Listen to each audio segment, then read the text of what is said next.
When are you gonna come home? When are you gonna come? When are you gonna come home? When you gonna come? When you gonna come? You're listening to Truth on Tap with host Kevin Kierstead. And you knew this, man. Yes, you did. 201 Alpha Meridian on a 10/8/2014. October is not only October, but it's Rocktober. And that's why you just heard some rock. But also, in October, you have rock. You know, you've got ISIS in Iraq.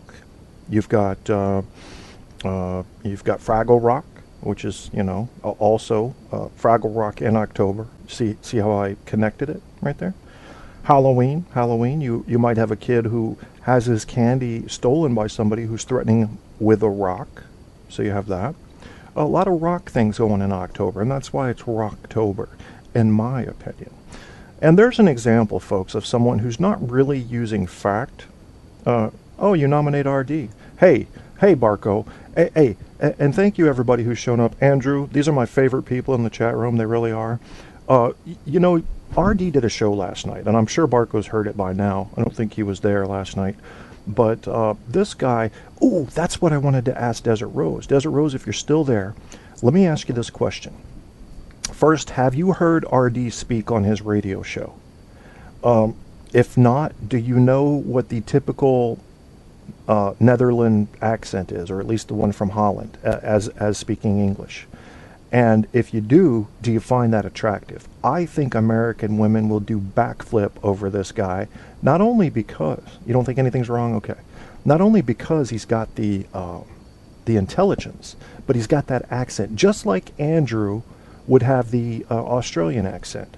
And, you know, I think Andrew, one thing about Andrew that he hasn't told me, but I'm starting to guess about him, it's just a vibe I'm getting. I think he leans pretty far right, and he's Australian.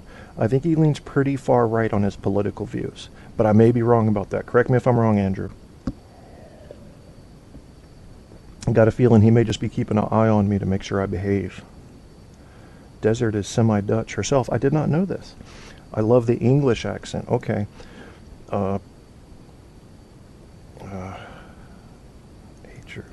Okay. All right, well, that's all I wanted to find out. We can continue talking about that in the show. Sure, I'd love to have RD on this show, man. I would have him on all the time. But we have, obviously, very different time schedules, and he wants to establish communication on Unseen first before he'll come on my show.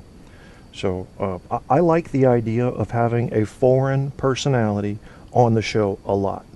You guys already know this, who used to listen to me and Ramsey. And Ramsey, his family's from Jordan, which is now the refugee dumping pot, essentially, for Syria. And those poor people don't know what to do. They got unrest all around them, and they're trying to keep the peace in the middle. Oh, I know he's not racist. For those that didn't know, Mr. Andrew was married to a black American woman. Very interesting combination, isn't that? An Australian white man, black American woman. You should get Andy Bogg if you want a foreign personality. Okay. I know what Andy Bogg's problem is. He must have a hearing disability. He's very intelligent, but he's got this, you know how people talk when they have either a learning disability or like a hearing thing? Thought they might like this a little bit. You know what I'm talking about. Very bright guy. He talks incessantly. He moves 100 miles an hour. And, but I'm thinking I just want a female who laughs a lot. You hear him on all the radio shows. Ha ha ha ha ha. Say everything I say is funny, you know. I need a designated giggle chick. And by the way, I did not come up with that term. I need to give credit for that term right now to the pirate in my book called The Lost Dialogues of Table 18, the pirate named Mike Callahan. He came up with that term. He's the one that said radio shows always have a designated giggle chick. The guy was brilliant. He was a short Irishman, knew fucking everything, and didn't act like it. Didn't have that attitude that should go with it. And while I was in college the first time, I lived with him. So I had an awesome Socrates-like tutor, life tutor, that I lived with along with what I was learning at work and what I was learning at school. So it was all good there. My family's from Holland. I'm an American, though. Okay, got you, Desert Rose. I think that an accent like that for Andrew or RD would automatically put your show up several notches on the ladder on like a Spreaker. And because women love it. American women love it. And hell, we got a pretty big population now. We got 300 billion people here. And we're huge consumers of multimedia. Sure, why not? Andy Bong explained his debility on News Guy's show once. Apparently the cord wrapped around his neck and oxygen deprived for a few minutes. Okay, makes sense. The phone cord, he was calling into News Guy from the vagina. Yeah. Maybe I'm just stirring. Okay, you might be. I don't know what you mean by that, Andrew. Don't me throwing random comments in the J Sands that I'm right all the way. Oh no, I didn't think that. I wasn't thinking that, Andrew. I was just thinking about the fact that you were former military, that you don't often opine on the stuff I'm talking about that has to do with left and right. And I think it's because I'm a self-proclaimed center-left leaner, mostly center, but left on social issues, right on physical issues, which makes me kind of weird. I understand that. But at least I have a position. You know, there are plenty of people say, I don't do anything to do with politics. Well, I do. I have my stances, and I can back them up with reasons, but they may not be acceptable reasons to you. So, Kevin, I think some women come on here to flirt with men. Well, I think you're right, but Desert Rose, my question was based on this. I don't often have women in the chat room, and you go to something like 3 Guys, 1 Mic, and there's 5, 6 ladies in there. I'm going, what the hell did they do? They're just getting drunk. So I don't know. I might need to flirt. I just got engaged, man. I could get in trouble for that. Actually, my fiance is very non-jealous. I love that about her. So, yeah, I could probably flirt. I could probably be like, hey, baby. One time I won tickets to a strip show when I was stationed in Alaska, and to do it I had to sound like Fabio on the phone. So I'm going to go ahead and repeat the story for you. So I'm up in Alaska. There's this group of dancing women. They're strippers, and they're coming up to Alaska. They do a mobile, a moving show. And they rent out these places, and they charge you a $10 cover or whatever, and you go, go watch them. And they go out into the crowd and give lap dances and stuff. Very sexy, very artistic, not just a dingy type of show. And so sure enough, I hear on the radio that they're doing a contest. And they say, well, you call in, you got to sound like Fabio. So I call in. I don't know how Fabio sounds. So they said, you got to call in like Fabio and impress our female co-host. And I said something like, your eyes, they are as beautiful as the gems I have excavated from the deep caves I've gone spelunking in. Your legs, they are like the Nile River. You are beautiful, my little babushki. Yep, went Russian at the end, don't know why, but I couldn't think of what to say. Well, I won, because everybody else that called in was losers, and there weren't that many people in Fairbanks, Alaska, so I won, yeah. I didn't have much competition, but got me and my buddy in to the strip show, and what was the whole point of that? That was my flirting. That was my intentional flirt. I've never really flirted with a girl to try to get her. I've always waited to be approached, always been that way.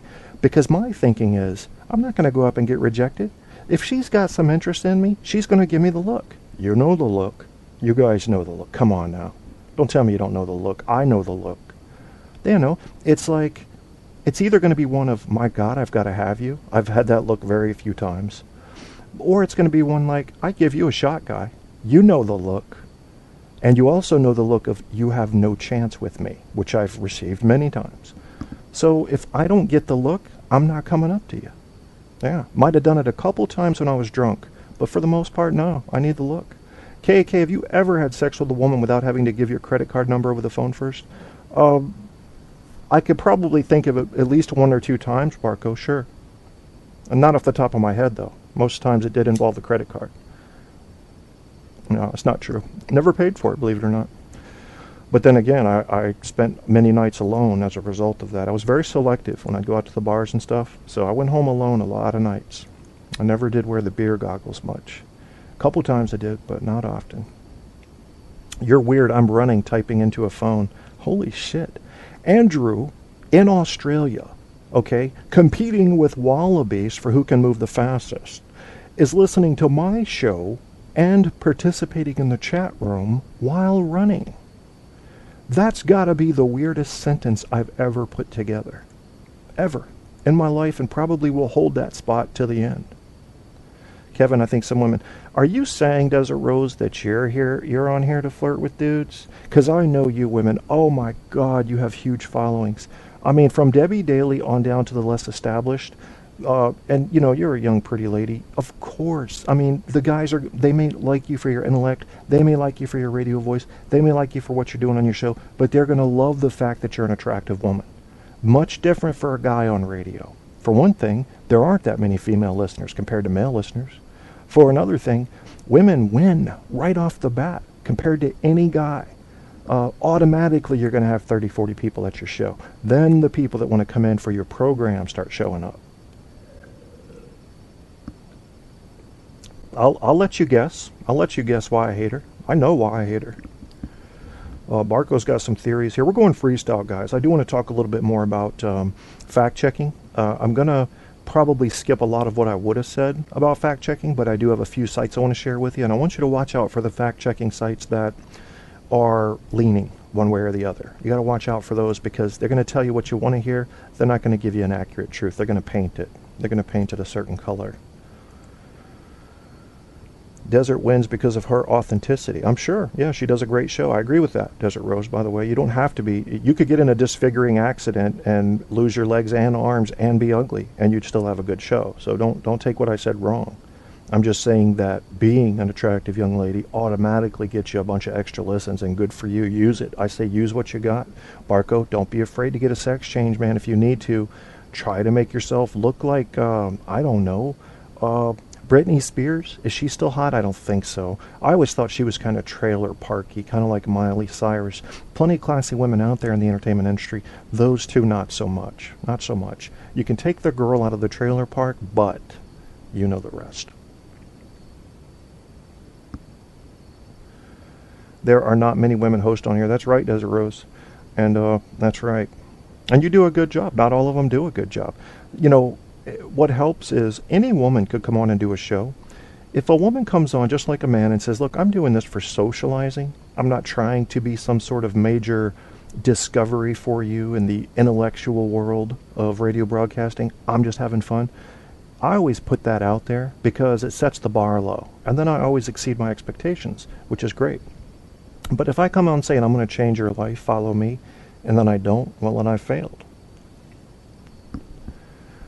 Authenticity is important, RD. Do you think I have authenticity? RD on his show last night said one of the coolest things that have ever been said to me.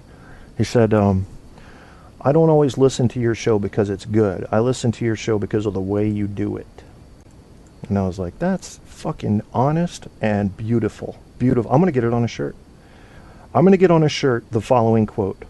RD doesn't listen to my show because it's good. He listens to it because of the way I do it, unquote. And people are going to say, who's RD? What's your show? And why the fuck are you wearing that shirt? And then I'll have to talk to him. You know, like ask me how to lose weight. Yeah. Mentally, I'm like 18, though. Did you give your age? That's very unusual, Desert Rose. I'm not going to read it online if you did. No, you didn't. Okay. Barco, I can tell you why I have such seething hate for my ex.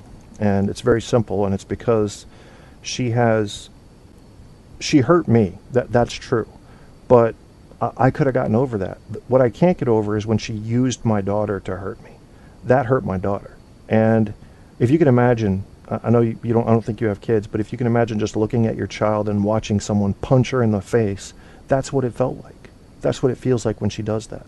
And she doesn't care. My ex doesn't care if she hurts my child to get at me. She's still pissed off because I exposed her in the court for everything that she was. All of her lies. She got caught in a lie in the middle of the courtroom. And they forgave her. She didn't even get in trouble. The judge literally said, I've got the transcript, said, huh? Yeah. So anyway, I'm not getting into that. Betrayal is the worst. Yeah, she cheated. I had to file for divorce. I told her you can do anything. You can do anything. You spend my whole paycheck on a pair of shoes, my blood pressure won't even rise. But you can't cheat. Because if you cheat, then I can't